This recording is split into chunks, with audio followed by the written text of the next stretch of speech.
Of course, I'm just a Johnny-come-lately in this business. I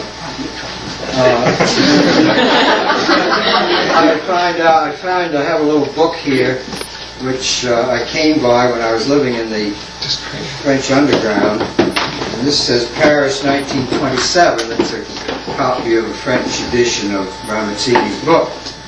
But did you mention this was a French translation? This is French. Yeah. It's in French. It's the first French edition of Ramazzini. Of course, was published in Italy in Latin in the original editions. At any rate, Anna left out something which I have to bring in because it was one of the highlights of my own very short career in this business, and that happened in 1939 when I went to Johns Hopkins to study under Dr. Anna Bacher. And she was not alone, Anna, she had Vernon. If you hadn't had Vernon, I don't know what would have happened to that place. Was a technician. So then, at any rate, Vernon made a little box for me to study in. And in that box we used to throw around a lot of clouds of dust. And I would go in there and take samples of this dust and then count the particles under a microscope so we could test the different kind of counts you got with different sampling methods. That was my project. And this was long before anybody else had ever done anything like it. That's right.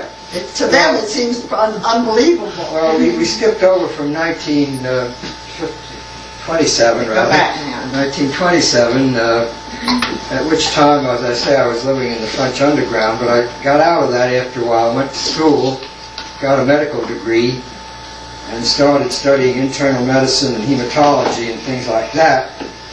And because of that, I got interested, and that's how I got interested in occupational diseases, seeing cases of people who were suffering from occupational poisons. And so then I decided that this is what I really was going to do for a career, and so I finished my medical residency and then took a couple of years off from the practice of medicine to work in the New York State Department of Labor, the Division of Industrial Hygiene, which was one of the better ones, I guess, at the time, and one of the ones which antedated the opportunism of the Social Security money and also survived after with the withdrawal of it, but didn't survive OSHA because when OSHA came along, this very good service just completely disintegrated and no longer exists.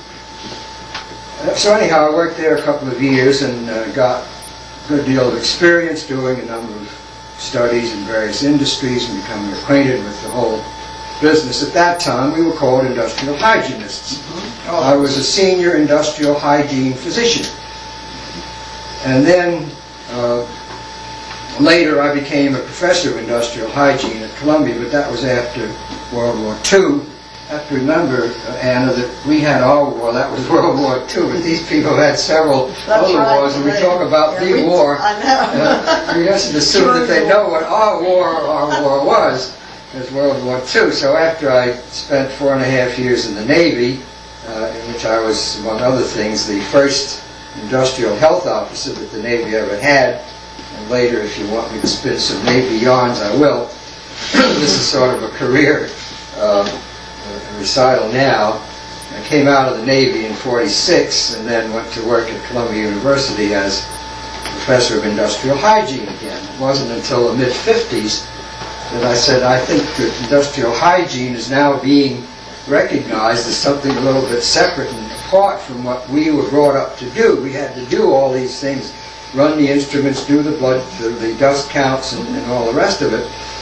But the industrial hygienists then began to develop as a new profession, so we, and the medical people at least, said we're no longer industrial hygienists, we're occupational physicians, and so I became professor of occupational medicine at that point.